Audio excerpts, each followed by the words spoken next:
ఒరే ఎక్కడి పట్టుకెళ్తున్నావురా ఈ టైంలోని? ఒరే చెప్పరా, ఇంత స్పీడ్గా ఎందుకురా బండి మీద? ఇటు అటు చూస్తున్నాడేంటి?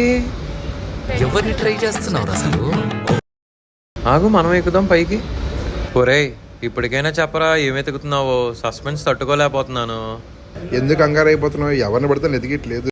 ఇప్పుడు విశాఖపట్నం నుంచి కాకినాడ దాకా షిప్ వచ్చింది. ఆ షిప్ వచ్చింది లేదా అని చూస్తాను. అల్లదిగో షిప్ అక్కడ ఉంది చూడు, అక్కడికి తీసుకెళ్తాను ఇప్పుడు నిన్ను. హార్బర్లోకి ఎందుకు తెచ్చావు నన్ను? మరి అదే మరి అన్నీ తెలుసు అంటావు, ఏ బొక్క తెలియదు నీకు. హార్బర్లోనే షిప్లు ఉంటాయి, మనం ఎక్కాల షిప్ కూడా హార్బర్లో ఉంటుంది.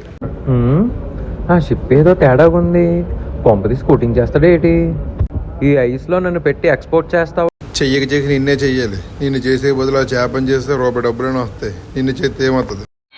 అదిగో వచ్చేసాం. ఇక్కడే కావాలి, కాకినాడ షిప్ ఉంటుంది. ముందు కండక్టర్ని కలిసి వస్తాను. ఏం కావాలరా తమ్ముడు? అదే అన్న, తొందరగా కాకినాడ టికెట్ వెళ్ళి గొట్టం గదిలో కొనుక్కొని మళ్ళీ అదే టికెట్ వెనక్కి వచ్చేస్తాను. ఒరే ఈ టూరిజం చెప్పరా, అలా రాళ్ళ దాకా వెళ్ళి వెనక్కి వచ్చేస్తారా? ఏమి ఆ రాళ్ళ దగ్గర నుంచి అలా పక్కకి వెళ్తే నుంచి కాకినాడ వచ్చింది. వెళ్ళరా బాబు, నువ్వు ఇక్కడి నుంచి వెళ్ళరా. సరైన బేరం రా బాబు, వెళ్ళరా బాబు ఇక్కడి నుంచి నువ్వు. ఒరే ఏమైందిరా వెనక్కి వెళ్ళిపోతున్నావు? ఇది వెళ్దట, వీళ్ళు రాళ్ళ దగ్గర వెళ్ళొద్దట. వదిలేయకండ్రా బాబు అని అలాగా కూర్చోబెట్టి చెప్పండ్రా. ఫాలో ఫర్ వైజాగ్ మంచోళ్ళు.